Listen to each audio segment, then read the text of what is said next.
Okay, well, hello and welcome everyone to this webinar on public speaking and why it's the best way to sell books. I'm Howard VanEs, president of Let's Write Books Incorporated, a company specializing in providing publishing and book marketing services to indie authors. Today, I'm excited to introduce Joe Yazbeck, author of the best-selling book No Fair Speaking and president of Prestige Advisors. Having worked with heads of state to leaders of major corporations, as well as high-ranking military officers, political candidates, to best-selling authors, Joe is a highly sought-after leadership and communications coach.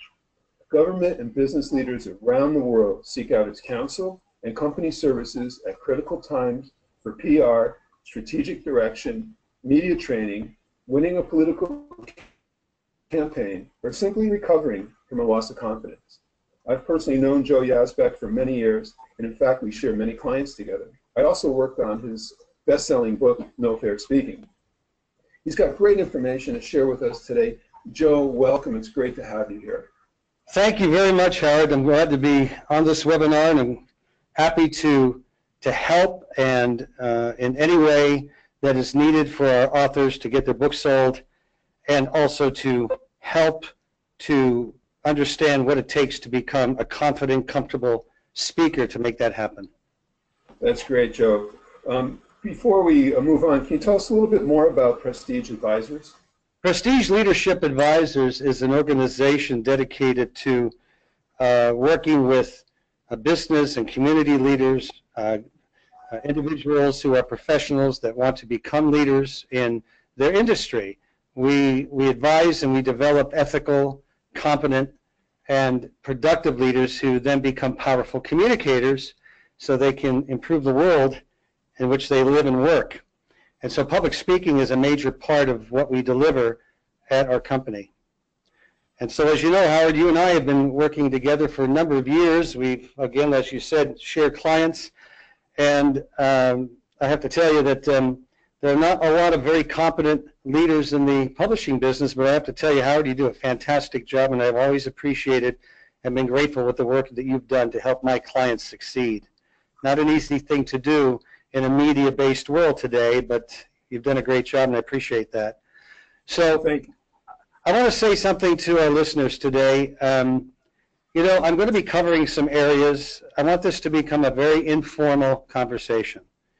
I'm not going to bore you with facts and stats and data. I want to give you some useful tips that you can take back with you. So it's very important to me that you arm up with a pen. I'm telling an author to arm up with a pen. How do you like that? Okay, arm yourself up with a pen and paper, because there are going to be some key things I want to cover with you that you're going to need to write down. I am not a proponent of death by PowerPoint. Okay, so what you'll see on a screen will be maybe just a few slides, just to give you the visual understanding of what I'm saying. But Howard, back to you. I'm ready. If you have any questions, by the way, like as I said, this is informal. Ask your questions. You have a chat box there. I hope it's working. Well, it looks like the question box is working. So we have a question box and a chat box. So if you put your question in the chat box and it's not answered, put it in the question box and maybe we'll answer it, or vice versa. So I'm sorry about that, but the technology is not always working the way that we want it to. Okay. All right. All right. Joe, thank you very much for that. And I also want to reiterate, if you have questions, please ask. We want you to get the information that you need today. Also, Joe and I have known each other for many years, and we have two really high criteria when we present. Number one, to give you good information you can act on and make a difference in your life.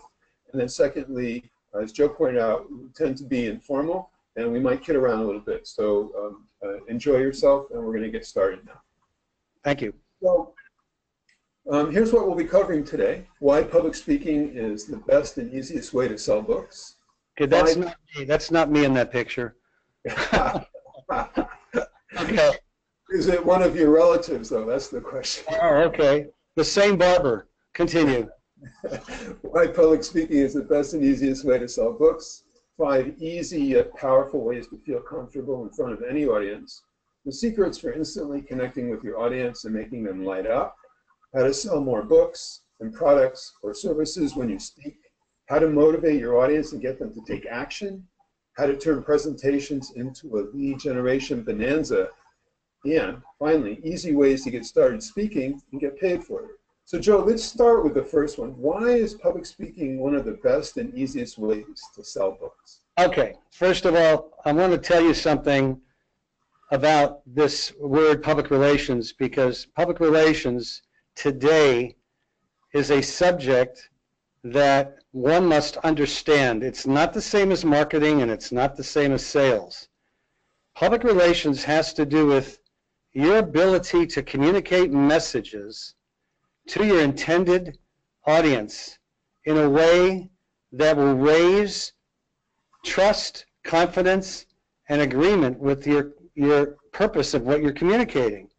And so as a speaker, you set yourself apart. And that's the reason why, as an author, you create this presence of being an authority. The word author sits right inside that word authority. It's very important that in order to garner attention, now I got to tell you, if you're afraid of attention, we've got to work up to gaining the confidence to be willing to experience people reaching for you, right? That is really what we do in the media industry, is we want attention. Not because we're egocentric, not because we have an insecurity problem. It's because we have something to say. You know, you wrote a book, or you're writing a book because you have a voice and feel very passionate about something. Whether it's a nonfiction book or a fiction book or a memoir, you want to communicate something to others. And so when I say it's the best and easiest way to sell books, we can probably take the word sales out of it to begin with and say we need to communicate the authority or the expertise so that you become, in some way, more of a respected and recognized authority or expert in your industry. And I'll give you an example of this, and that is that, you know, I wrote this best-selling book, No Fear Speaking, in 2014. It got released. And I already had a PR campaign to back that up. Okay, the websites, the social media, my database expanded. I started doing events. I started networking. I did radio shows for about 2 months straight, probably a good 50 radio shows around the country. And I got visible. And the book went bestseller on Amazon in 4 different categories, #1 on 4 different categories. And so I looked at that and I thought, we're really not selling, we're actually creating an image. We're creating a sense of legitimacy about who you are, desirability about what your book is about. And you don't really connect with people unless you're speaking about that. And so that's the reason why I believe that public speaking, because it's such a public relations, high caliber, attention-getting, high visibility exposure. People look up to you, literally. They're sitting in their seats and literally they're looking up to you, okay? But they are looking up to you and they have elected you their leader for that time period. So you may want to ask me, where do I speak? How do I get started, right? Well, there are lots of places to talk, but I think we'll get to that in a minute. There are a lot of people that want to understand, how do you feel comfortable in front of an audience? Not all authors have this built-in natural sense of, you know, getting in front of an audience and feeling comfortable, let alone a camera. Cameras are even tougher sometimes, you know, the veritable reindeer eyes and headlights. See, I mean, and these skills can be trained. I do it every day, and we have a team of people that conduct workshops, seminars, do one-on-one coaching to get people up to a point where they can be relaxed, comfortable. The stage fright has reduced considerably, and they can talk about their book. They can talk about, you know, their business, the products and services they're interested in selling. So let's talk about comfortability and confidence, shall we? Absolutely. Let's go for it. All right. So how do we build this confidence? How do we, when we're standing in front of an audience, whether it be a book signing event or at a local Rotary Club where you can spend 25, 30 minutes talking about your book, and we'll get to that in a minute too, how to talk about your book. Social media videos, for example, all of these different channels that you can communicate, okay? Networking groups, chambers of commerces, right? Even if you were to start in your local area. The first thing is when you walk in, the communication is this. Think about this. It's very simple. You're having a conversation with one person. You're not talking to a mob of people. Even though you have a large group or small group in front of you, you're really only talking to one person. That's the first step that makes you feel comfortable. Look at each of them. Have a conversation with one person. You could be looking around the room as you're having a conversation with one person. Right now, there are a lot more people than one person on this webinar. But you might get the idea that I'm talking to you. You see, and if I were standing on a scaffold on the 50-yard line of a stadium where there's 75,000 people, I should be having a conversation with one person. And every single one of those 75,000 people should feel like I'm talking to them. And that's the most important thing, is talk to one person. Make your conversation natural, but make it a conversation. Have it with one person. It's very simple that way, okay? The other thing is, don't think. Now, yeah, I'm telling you not to think, to look. When you're in front of an audience, look, don't think. Extend your attention outward. And if you're thinking about what to say. If you're having a conversation with someone, having a cup of coffee, a simple fireside chat, well, you're not thinking really. You're expressing yourself. And if it's a back and forth conversation, you're not having to think about it. You're not memorizing anything. And by the way, that's another key point. Don't memorize. Recognize. Recognize what you want to say next. You could have 5 or 6 things bullet pointed, maybe on a little index card, and you're looking at what to say next. And then talk about what you already know. You know a lot. People know a lot. Don't relegate it to memory. Relegate it to knowing. There's a difference between thinking and knowing. You see? So if you're memorizing, you're inside your head. And if you're inside your head, you're not looking at your audience. And if you're not looking outward to your audience, you're not connecting to them. That's how you develop this wonderful concept in public speaking called space. You're creating space. You can only create space if your attention is extended way out there.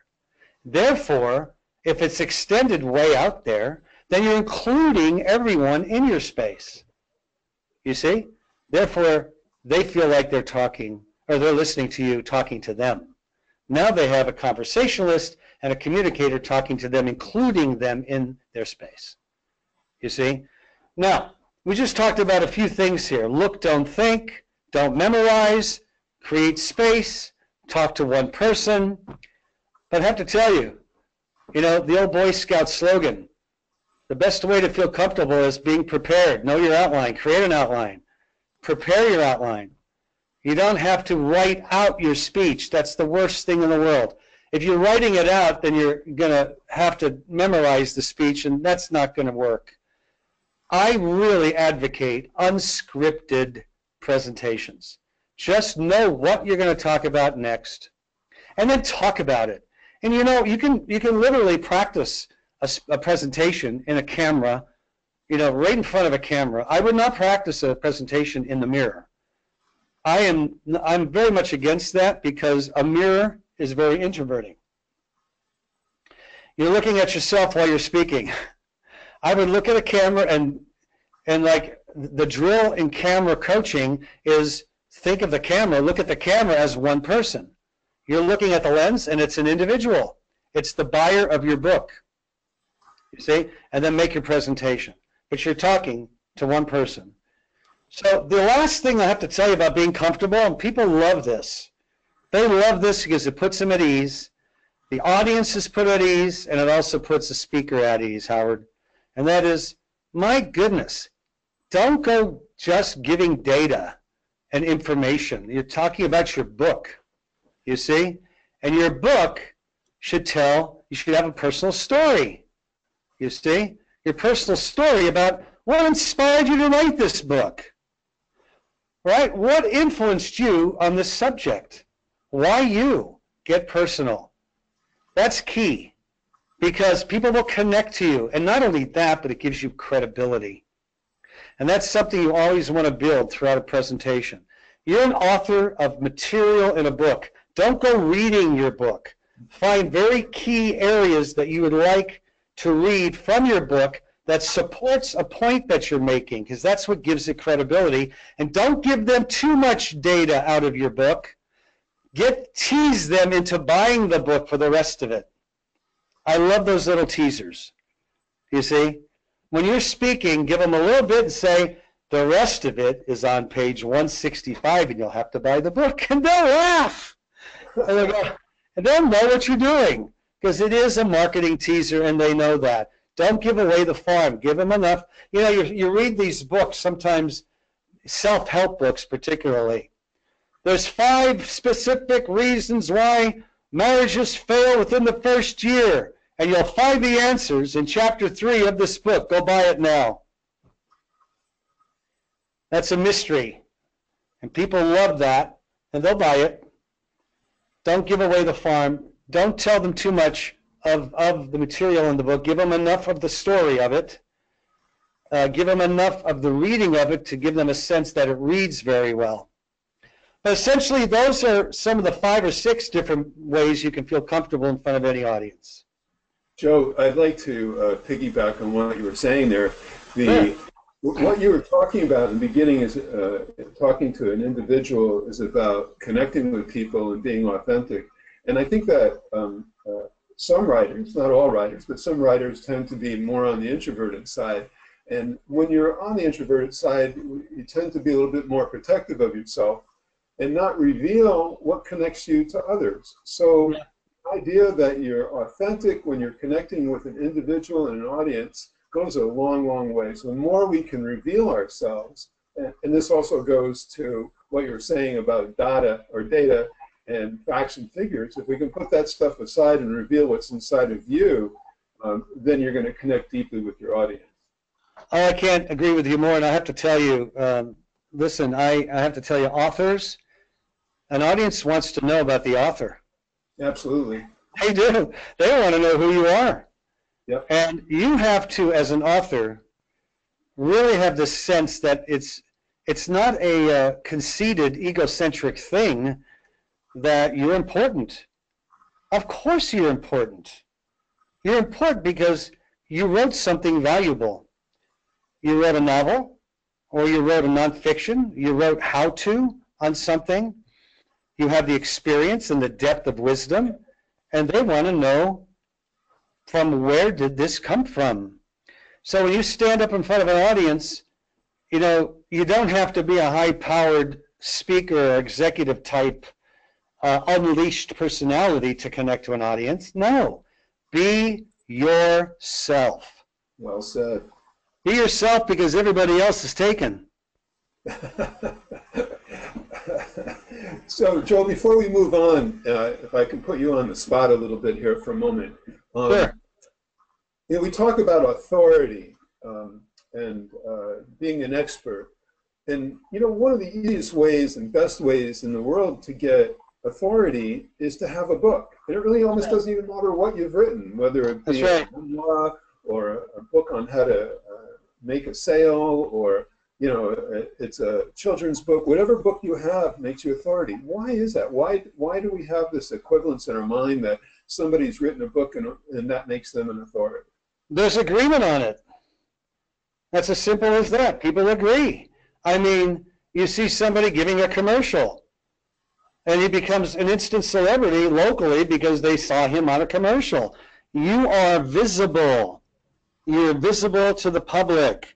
Right? You created publicity, which is messages going out to the public. And I think that, I have my books published in many different countries. And I'll give you an example. I mean, I went to Russia twice within the last year and a half. St. Petersburg, Moscow, Skolkovo, which is like the largest technology city probably in the world. And my book sold out. You know how my book sold out? I had organizers who had organizations and companies sell my books to their clients, and their clients showed up in my workshops.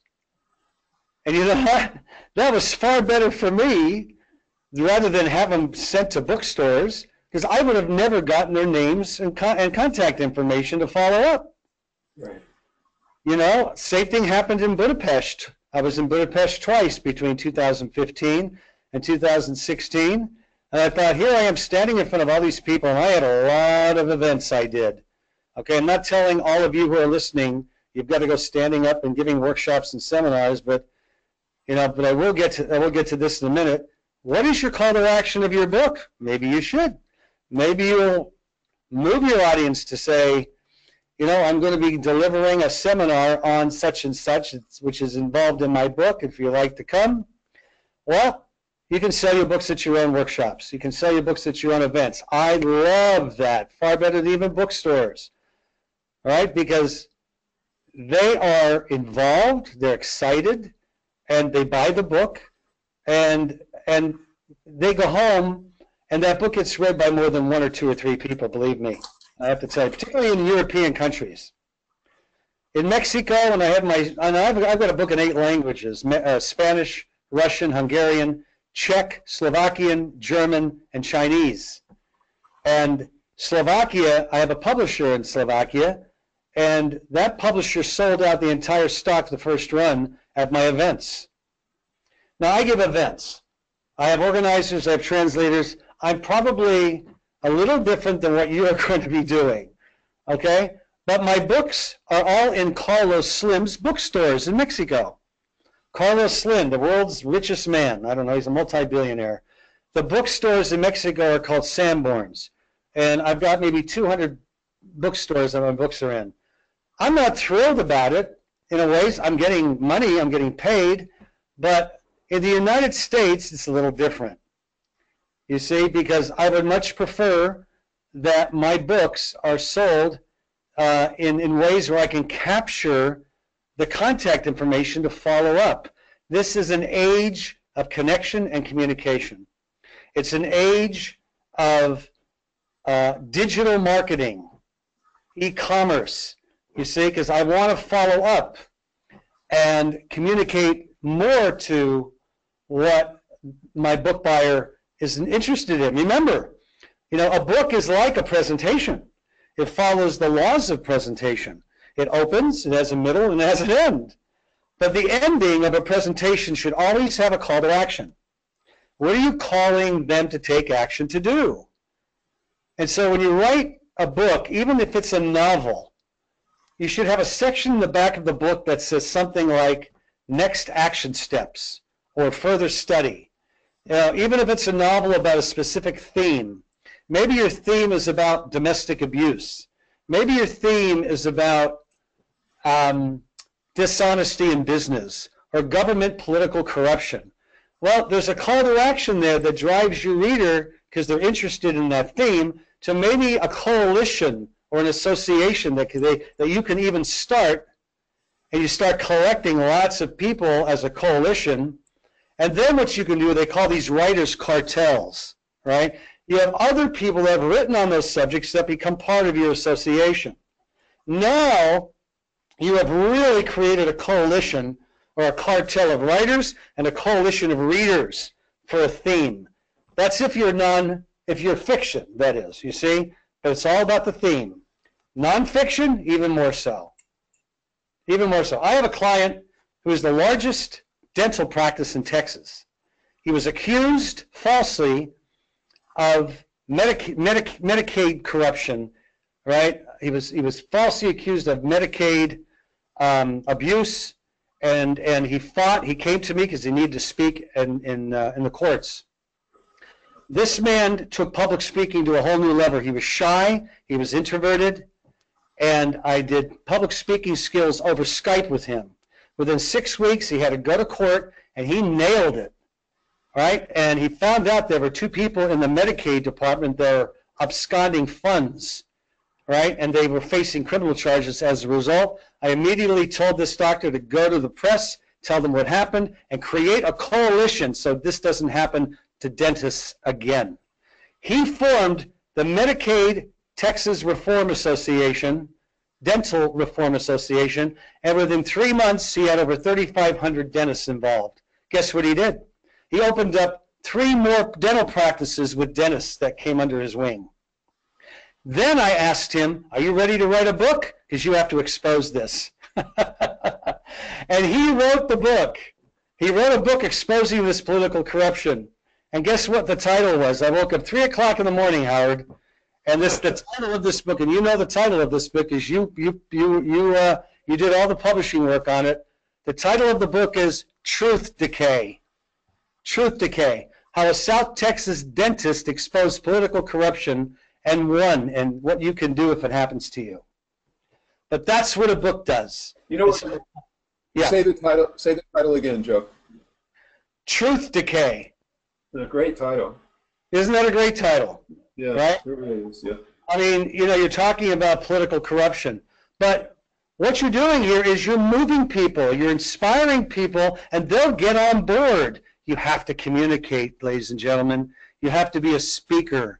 You have to stand up in front of an audience and be passionate about what you wrote about. You have the right to. I don't care whether you're introverted or extroverted. Be yourself. You know, somebody who is, you know, a country bumpkin who has got Coke bottle glasses, stands 5'1" and is 300 pounds, can be as charismatic as anybody.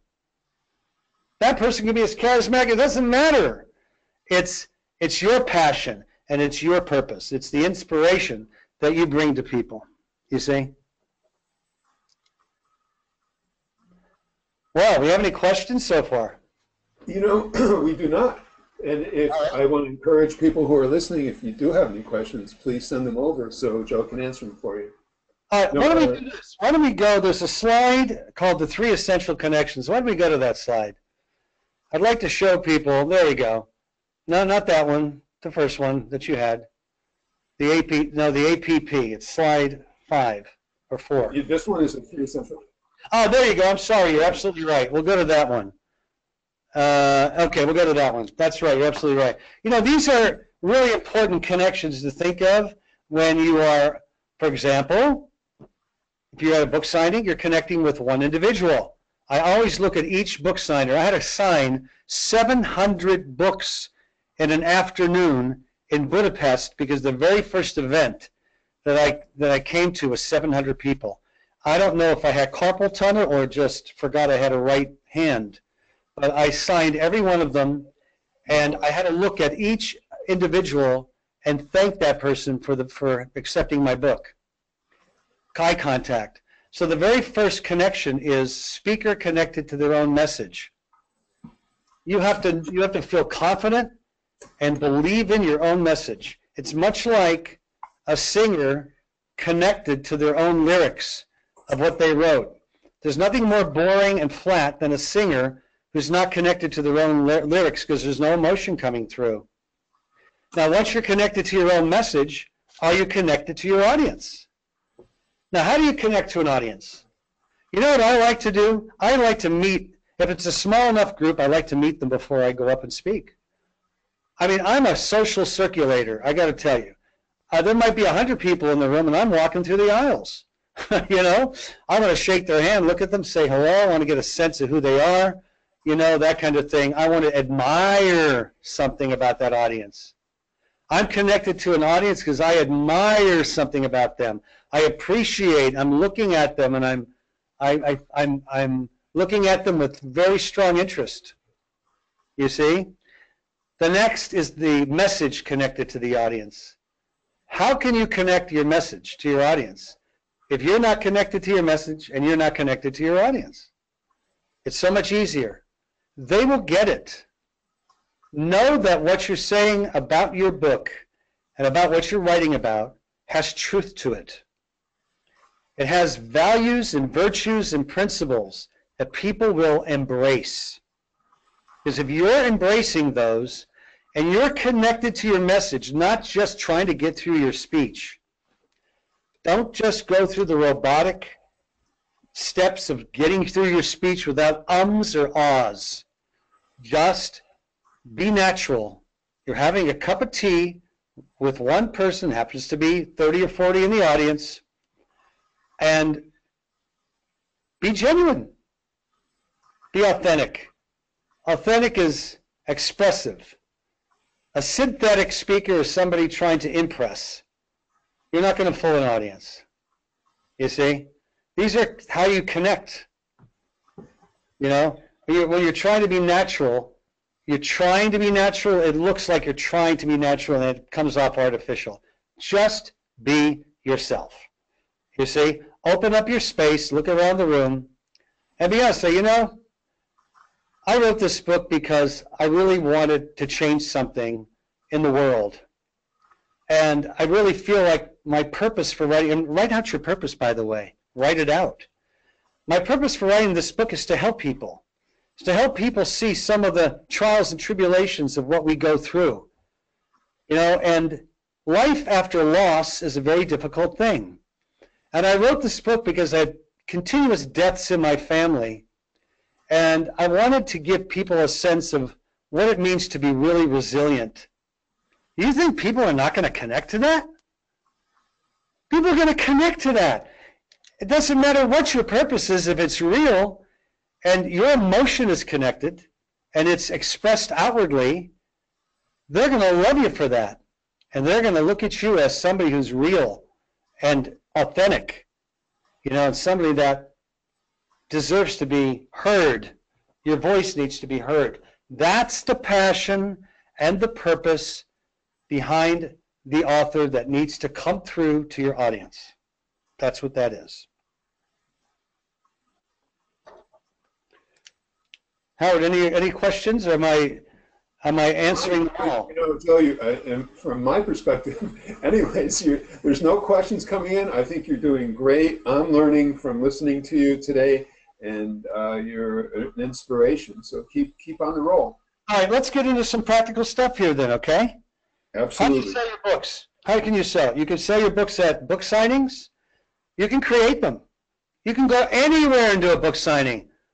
People love, like, go to a business and do a book signing. You know what I'm saying? You can sell your books at, you know, you can go to your local service organizations, like Kiwanis or Rotary clubs. Okay? I mean, honestly, here's another thing. Think about this. It's actually a good thing in some ways to give away your book. You're giving away your book to maybe somebody who's an influencer, somebody who's well connected, and let them know, I'm going to check back with you and find out how you like the book.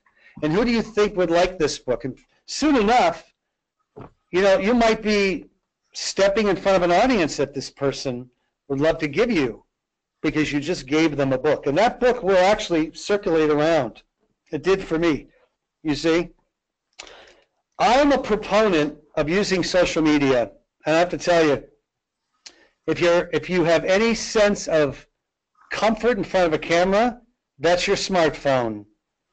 I'm telling you, you can do a 1-minute tip on what your book is about, just 1 minute. Talk about your book, why you wrote it, what they'll get out of it. Are there problems that you solve in the book? Are there benefits and values that you can tell people about? You see? Tell them where to get the book. Go on your smartphone. I'm telling you, it doesn't matter the quality. You don't need to spend hundreds or thousands of dollars for a video producer. Nowadays, from Instagram to Facebook Live, get your messages out there. The key to it is, hi, I'm Jim. I wrote this book because blah, blah, blah. The title of the book is, tell them why you wrote it. Tell them what they're going to get out of it. Tell them what others thought about the book. You can do this in 1 minute. If it's a nonfiction, what is the problem that it solves? What is the pain of the problem?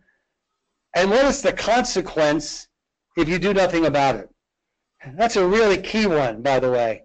Tell people the consequences if they do nothing. If they do nothing, it gets worse. People have a tendency to get motivated thinking about things getting worse. Tell them there's solutions in your book. Tell them there are benefits that they'll get. Tell them what the benefits are. And then tell them where they can get it and thank them.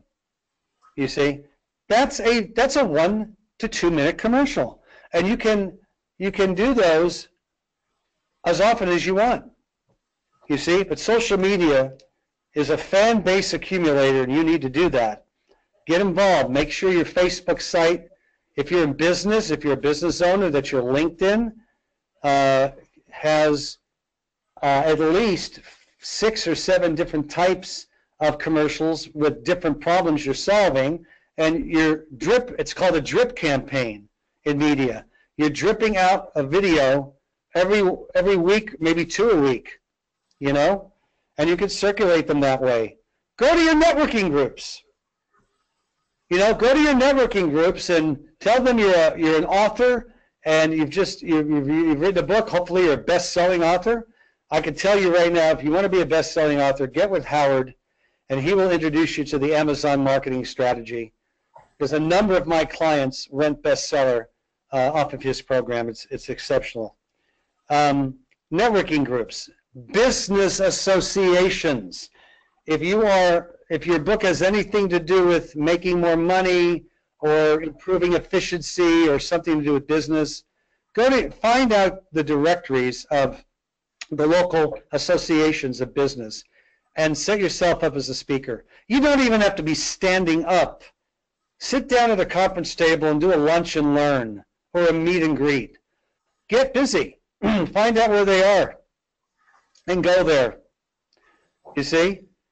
And, you know, that's really, I think, I mean, there are stores. You can, maybe your book is about a certain type of thing. Go find out what's appropriate. Who's in your community that you can connect with that's based on your book? Connect with them. What do they do? Where do they go? Find out where your audiences are that you can get in front of them. Talk it up. Another thing I always tell my clients to do is create urgency. Create urgency. You see? It's like, Howard, you know the KDP Select program on Amazon, right? Yes. Now, KDP Select, it's Kindle Direct Publishing. They have a fantastic program where they give you 90 days. You have to be exclusive to them. They give you 90 days of, I think it's 5 days of free promotion. And there's an urgency to get this done. You've got to get reviews, you know, you've got to, I like that. It actually helps, it keeps the buzz going throughout. And then Amazon jumps in and goes, oh, there's something going on here. Let's promote this book. They realize that you're getting all kinds of interest in the book because you've got reviews going. You got lots of people sort of chumming in, buying it. By the way, that Amazon page has to be constructed properly. Don't do a shabby job. I mean, Howard, you're so good at this. That book description to the algorithms of the SEO on Amazon, everything, that needs to be done right. I've seen great books get terrible response on Amazon because they were not constructed properly. Yeah, I agree. Maybe you could talk about that a little bit, Howard, since we're on the subject. Well, you know, actually, I've got a question here that's come in from Bob in Washington. He wants to know, what is the biggest mistake that authors make when they start speaking? Well, you know, don't downplay and don't disparage yourself. You have to assume that your book is a best-selling book and it's the greatest thing since Swiss cheese. I mean it. You're the author and you are proud. I have to tell you something. That's probably the biggest, because I don't know why, I've listened to some authors speak and I'm going, my goodness, why are you so self-deprecating? Right? Like, I don't deserve to be up here? And I have to tell you, I coached a judge candidate. She was running for office, and this is really important to get this concept.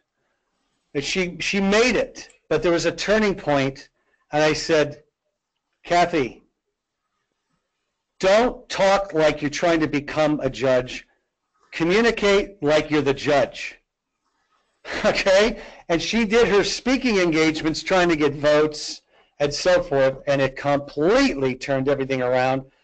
It wasn't her that told me this. It was her husband that noticed it, and she told her husband, I just decided to become the judge, or to be the judge, not try to become it. Like, I need votes. I am the judge. She took on the identity of being the judge. I said, take on the identity then, authors, of being a best-selling author, well-praised.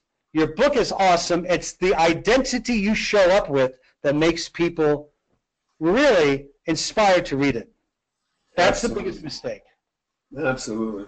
Joe, just a little side moment here. Do you remember the first time you signed a book? I did. It was actually one of my good friends. Yeah, well, how did that feel? I tell you, it felt great. You know, it's interesting. And he is a writer himself. And he brought his own book in. He wrote a book, a best-selling book on a biography. It's a biography of Chef Tell. Okay? His name is Ron Cool. And he walked in with his book. I said, Ron, I have a book for you. And he goes, I have a book for you. And we did a mutual first signing. It was fun. And we looked at each other's eyes and we were glowing. And we gave each other this big bear hug. He goes, it just began, Ron. He goes, I know, let's go. And now he's one of the most successful ghostwriters in the country. You know, very interesting. Yeah, you know what? As you know, I've done 30 of my own books. I've written 30 of my own books, and I know. Even when I did my 30th book, anytime anybody asks me to sign a book, I'm just so delighted to do that. It's just a magical moment. But I bring that up because it parallels what you were saying about stepping into your light and your identity as an author, as a best-selling author. That's right. You know, the first book is a little bit of a leap, but you have to take that leap. You have to jump into the abyss and wear that cloak. You know, you are an author. You are a best-selling author, and people will look up to you when you do that. I absolutely love it. I love it to see authors grow. I see it growing in front of me week by week when I or on Skype when I have authors all over the world. I have Skype sessions. Thank God for Skype. But I have to tell you probably one last thing before we end off. What do you want to do as a result of this book? You wrote a book now. What's next? What do you want the next step to be from this book? Do you want to coach people? Do you want to, yes, what is your inspiration? What do you want to see happen as a result of this book? What is inspiring? What inspired you to write the book, and what do you want to see people do as a result of reading this book? And I say to you, decide what that is and take it on. Because I've had clients that want to educate.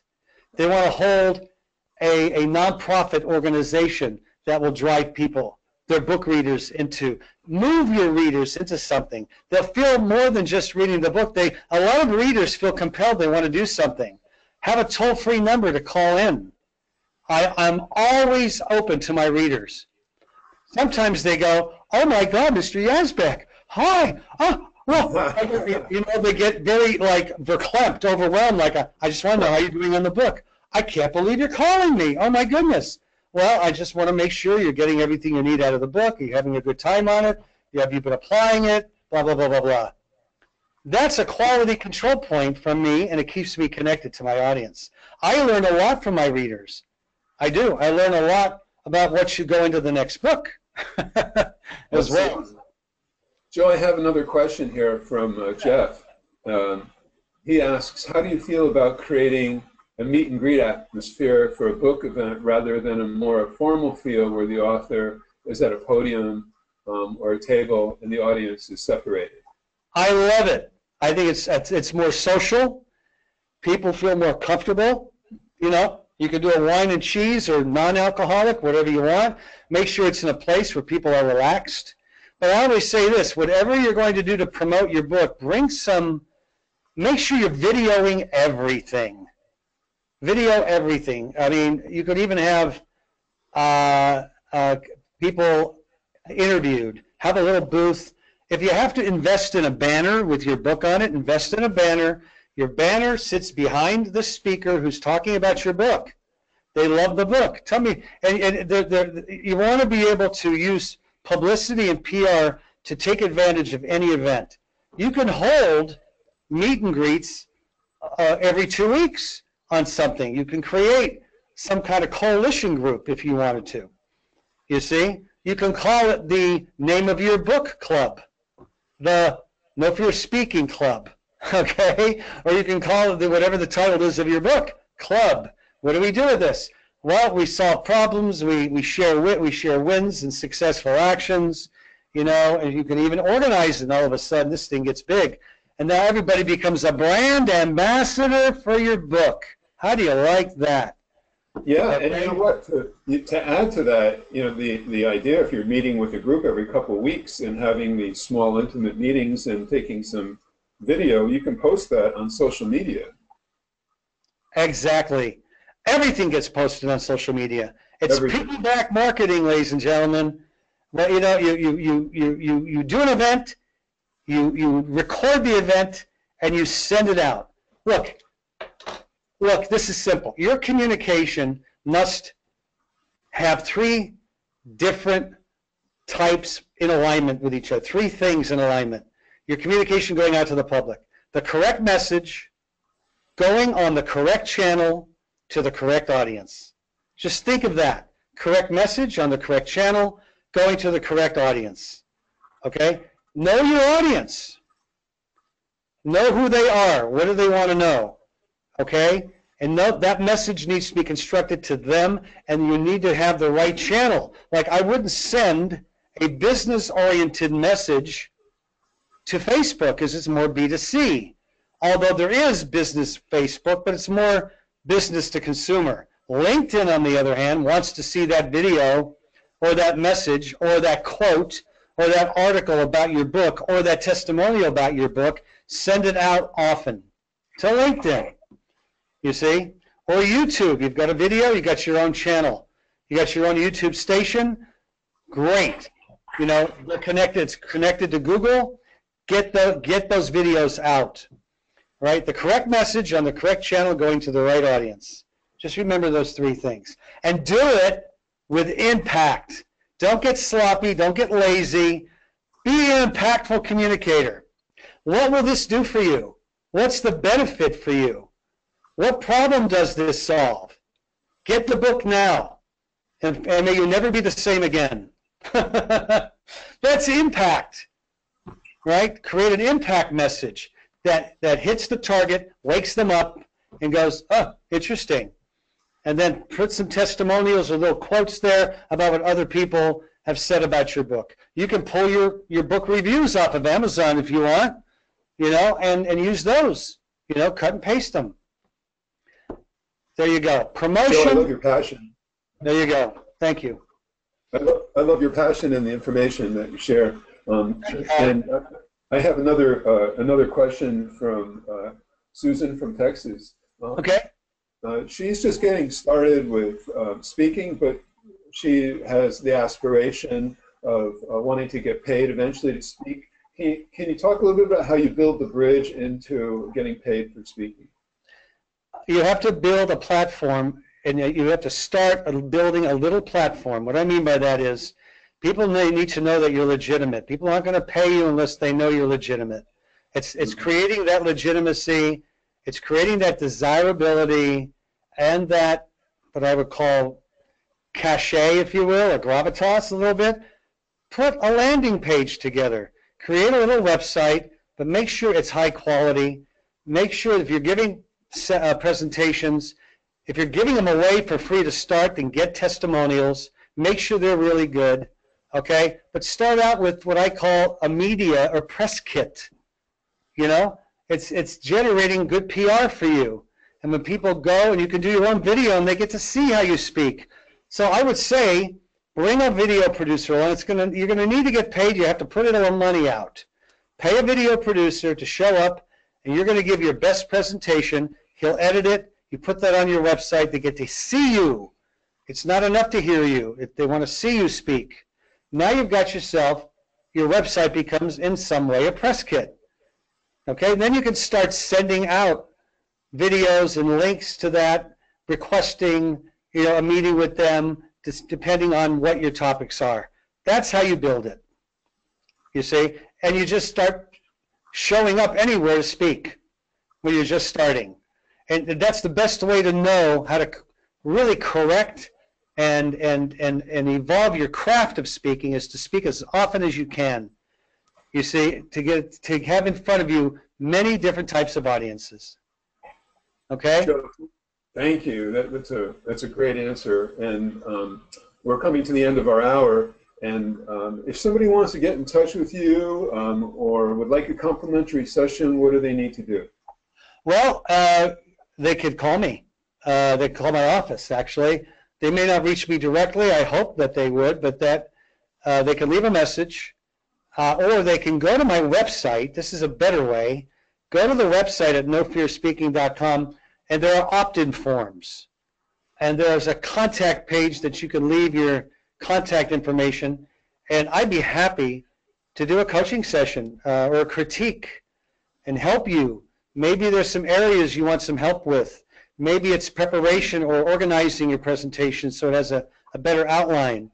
Maybe it's how do you tell a great story, or how do you handle a tough audience, or how do I calm down, or how do I get an attention-getting opening so I start well? How do I end well? There's all of these things. What about my body language? What about humor? What about my vocal quality? So many things. So I say I'm happy to spend some time with you. Call into our office or just go to the website and send in your contact information via any of the opt-in forms.